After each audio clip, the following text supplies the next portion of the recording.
Chris here, and welcome to my channel. In today's video, I'm going to share with you my TBR for middle grade March.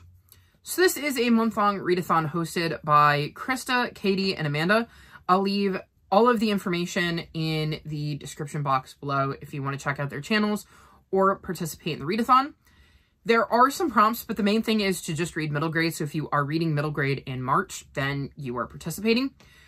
But they did put together some prompts, so if you wanted to kind of play along and see what you could pick out and have a little bit more structure to the middle grades you were reading, then you had some prompts to do it with. So I'm going to run you through the books I have picked for my prompts, and then the other middle grade books that happen to be on my TBR that I hope to get to in March.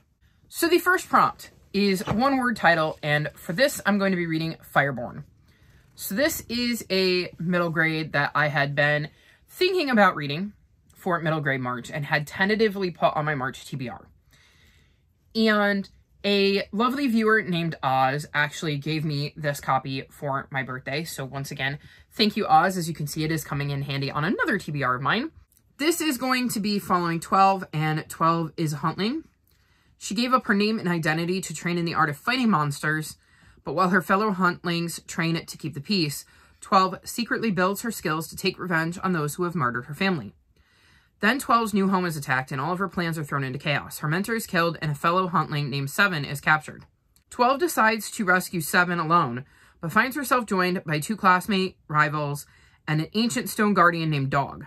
To save 7, 12 and the others must face new enemies and old terrors alike on a treacherous journey. One that will lead 12 to discover dark truths about her world, her powers, and the past she has so desperately tried to hide. So I am very, very much looking forward to this. This is a book, I've seen on and off in the past few years, and I have wanted to get to it and I would forget about it, which is why I tentatively scheduled it for my March TBR to remind myself that I wanted to read it for middle grade March. And then, like I said, Oz came through and sent me the book. So now I have no reason to not be reading it. And, of course, it works perfect for a one-word title. The next prompt is debut, and what I did was I looked at all of the books that were debut books for middle grade authors in 2023. And the one that spoke to me most is Turtles of the Midnight Moon. Abby is feeling adrift in 6th grade, trying to figure out who she is and where she belongs after her best friend moved away from New Jersey. When Abby's Poppy plans a work trip to Honduras, she is finally given the opportunity to see his homeland, with Barana as her tour guide. But Barana has other plans. Someone has been poaching turtle eggs, and she's determined to catch the culprits. Soon, Abby and Barana are both consumed by the mystery, chasing down suspects, gathering clues, and staking out the beach in the dead of the night. Will they find a way to stop the poachers before it's too late? A heart-pounding mystery with a hint of magic, Maria Jose Fitzgerald's debut novel explores the power of friendship, community, and compassion to unite all living creatures. So I thought this sounded really, really interesting. I like the idea that we're going to be dealing with turtle eggs and a mystery. I am very, very curious to see what is happening to the turtle eggs and how our main characters managed to put this together. So this seems like it's going to be quite the interesting debut. The next prompt is to read a book that features immigration or refugees, and I'm going to be reading The Nowhere Boy by Catherine March. I read The Lost Year by her and absolutely loved it, and so when I realized this fit the prompt, it was a no-brainer to stick it on my TBR. We're following 14-year-old Ahmed, who is stranded in a city that wants nothing to do with him. Newly arrived in Brussels, Belgium, Ahmed fled a life of uncertainty and suffering in Syria, only to lose his father on the perilous journey to the shores of Europe. Now he's struggling to get by on his own, and with no one left and nowhere to go, his hope is fading. Then he meets Max, a 13-year-old American boy. Lonely and homesick, Max is having trouble at his new school and just can't seem to do anything right. But with one startling discovery, Max's and Ahmed's lives collide and a friendship begins to grow. Together, Ahmed and Max will defy the odds, learning from each other and what it means to be brave and how hope can change your destiny. So we're going to be seeing a gripping story of resilience, friendship, and everyday heroes set against the backdrop of the refugee crisis. So I'm hoping this one has the same sort of emotional connection that her other book did, and I'm very, very excited to be getting to another one by this author because The Lost Year was actually my first 5-star of the year, so I'm hoping this one will be a 5-star too. I also apologize with the cat coming in and out. She was sleeping in my room, and she loves to be on camera when I film, which you know if you watch my vlogs. Usually she's not in here for TBRs, but today she's been in my room all day, and it was like, well, I either film with her or I throw her out, and I hate disturbing them when they're sleeping, so it was film with her. The next prompt is to read a book with an animal on the cover, and I'm going to be reading The Elders by Inbali Serrals. And this is the second book in the Foxcraft series. This follows our main character, who's a fox, and her name is Isla. And I believe she gets separated from her family and is trying to track them down, if memory serves, about the first one. I remember really enjoying the first one. I love an animal POV. So I was very excited to have an excuse to continue a series and read a middle grade and read an animal POV. So it seemed like a good choice for animal on the cover. And obviously we have a very cute fox on the cover of this book. The next prompt is to read a middle grade you feel you missed out on. And for this, I'm going to read Sweet, The Story of a Girl and Her Monster by Jonathan Auxier. And this was a middle grade March book club pick. No, middle grade March group read. And I remember, I think I didn't have access to it at the time, and I remember everybody seeming to have really enjoyed it and feeling kind of like I missed out, and I then kind of forgot about it. And when this prompt was brought up, I know this book was mentioned, and I went, oh, right, that one, I definitely want to read that one. So this one says, it's been 5 years since the sweep disappeared. Orphaned and alone, Nan Sparrow has no other choice but to work for a ruthless chimney sweep named Wilkie Crud. She spends her days sweeping out chimneys. The job is dangerous and thankless, but with her wits and will, Nan has managed to beat the deadly odds time and time again. When Nan gets stuck in a chimney fire, she feels the end has come. Instead, she wakes to find herself unharmed in an abandoned attic. And she is not alone. Huddled in the corner is a mysterious creature, a golem made from soot and ash. Sweep is the story of a girl and her monster. Together, these two outcasts carve out a new life, saving each other in the process. Lyrically told by one of today's most powerful storytellers, Sweep is a heart-rending adventure about the everlasting gifts of friendship and wonder.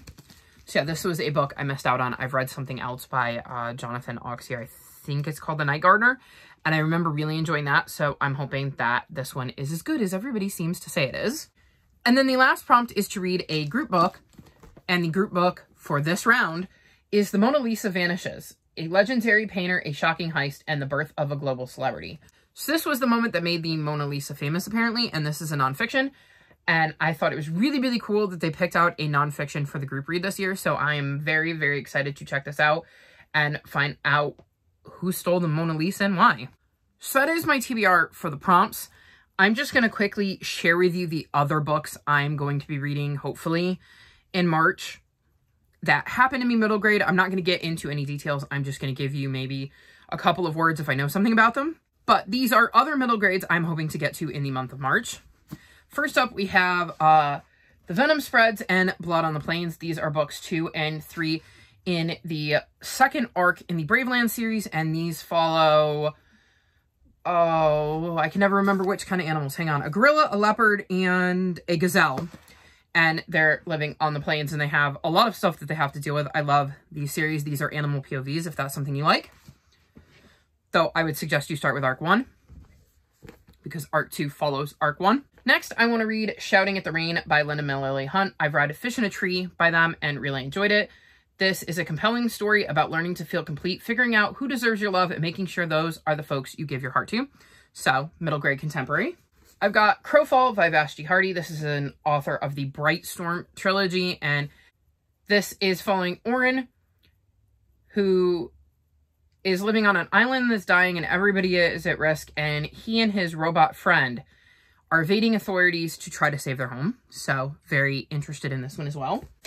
We've got Orphan 11, which follows some orphans who end up running away, including Lucy, who is a bit of a mute and must find her voice or she'll be left behind when the circus goes on the rails, because these kids head to the circus. I've got Shipwreck in Seal Bay, which is the third book in the Wind Rider series, and this follows a couple kids who, with the help of a little bit of magic, are helping different kind of animals. I believe in the first book they helped turtles. In the second one, they were helping scarlet macaws, and I'm assuming in this one we're going to be helping seals. I have The Mighty Heart of Sunny St. James. This is a middle grade contemporary that is going to follow a girl who has just received a new heart, is struggling and having issues with her mom, wants to have her first kiss, and realizes she has a crush on a girl. So lots will be going on for Sunny in this one. I've got The Body Under the Piano, which is the first book in the Aggie Morton Mystery Queen series. And this is a historical fiction mystery, so I'm very, very curious to check this out, as that is the two genres I really want to read this month are historical fiction and mystery. That's just what I'm in the mood for, as much as I love fantasy. So this kind of combining both of them really tickles my fancy, and the fact that it's middle grade is fantastic. Then I have the Untold Stories, and this includes 3 novellas that are in the Warrior series. This is also by Aaron Hunter. I mentioned them earlier with Bravelands. It is one of the few Warriors books I haven't gotten to, and I keep putting it on TBRs and not getting to it, so I'm hoping this readathon will inspire me to pick it up. And we are following cats who live in clans. They're like wild cats, and I've enjoyed this series quite a bit. So I'm curious to see what we learn about the 3 characters featured in these novellas. I've got the Vanderbeekers Make a Wish, which is a 4th or 5th book in the Vanderbeeker series, and this follows the Vanderbeeker children as they get up to random hijinks, and I've really, really loved this series, so I'm curious to see what they get up to in this one. I've got the finale to the Magic Misfits, the 4th suit. This follows a group of kids who are really, really into magic. Unfortunately, there are also nefarious sources who are using magic for evil purposes, and they're kind of battling against them. I thought the first 3 books were really good, so I'd like to wrap up this series in March. I got Maya and the Lord of Shadows. This is another finale to a series.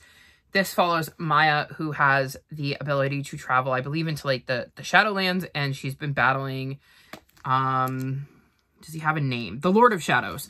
She's been battling the Lord of Shadows, and, well, this book, I think, is going to decide whether Maya and her friends win, or whether the Lord of Shadows conquers all.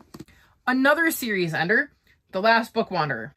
So this is a series where our main character, Tilly, has the ability to travel into books and pull characters out of books. So do other people that she knows. Like, she's not the only one that can do it, but it's called Book Wandering. And this is the finale to this series, and I'm very, very, very excited to be able to get to this one. So this is probably a definite. Then I have The Extremely High Tide by Kerr Fox and M. Shelley Coates. This is a Secrets of Topsea story, and in the first one we followed Davy, who moves to Topsea after the death of his father, and he realizes this town is quite quirky. Like, for instance, mermaids, totally real. Dogs, myths. So, as you can see, there's stuff like that. Each kid he meets in class has a bit of a quirk, and it gives me Wayside School vibes, and I love that series as a kid. So I'm quite excited to be reading the second one and seeing what kind of quirky things we learn about Topsea in this one. I've got Hamra and the Jungle of Memories, and this is a Red Riding Hood retelling, so that could be quite interesting. I don't know that I've ever read a Red Riding Hood retelling. I've got Hollowthorn. This is the sequel to Ravenfall, and this follows Anna, and Anna has an inn with her family, and she has magical powers of some sort, as do members of her family, and a boy named Colin, who's just lost his family, shows up, and she has to help him. I really enjoyed the first book, and I keep meaning to pick up the second. And then, as far as I can tell, the last middle grade that is on my TBR for March is The Nameless Witch, and this follows a group of, I believe, werewolves? Yes. Right. Because in the first book, we're following Riley, who is part of a world where the older adults in their world are werewolves, or at least some of them are, but, like, her parents are werewolves, and she is on the cusp of becoming a werewolf herself, as are some others, and something goes kind of wrong, and she does not end up turning, and neither do a handful of other kids, and they've got to put together the pieces as to why they didn't turn like they were supposed to. And obviously this is the follow-up where we see what these 5 are going to be getting up to next. So there you have it. That's my incredible amount of middle grade that I have currently to get to in the month of March. I'm very, very excited for all of these. I feel like I've got a nice little mixture because I've got some historical fiction, I've got some mystery, I've got fantasy, I've got contemporary, I've got sci-fi, I've even got a nonfiction thanks to the group read. So I think every single box I could check when it comes to middle grade is on here. I might even have a horror. I think one of them was like, yeah, this one. This one actually has the horror label on it from my library. So I even have a bit of a spooky middle grade. So yeah, I think all the boxes are checked. But that's my TBR. Are you participating in middle grade March? If so, let me know the middle grade book you're most excited to get to in the month of March. All of my social media will be linked in the description below if you'd like to come chat with me. If you've made it this far in the video, leave me emojis that have to do with art in honor of the Mona Lisa. Like this video and subscribe to my channel, and I'll talk to you next time. Bye!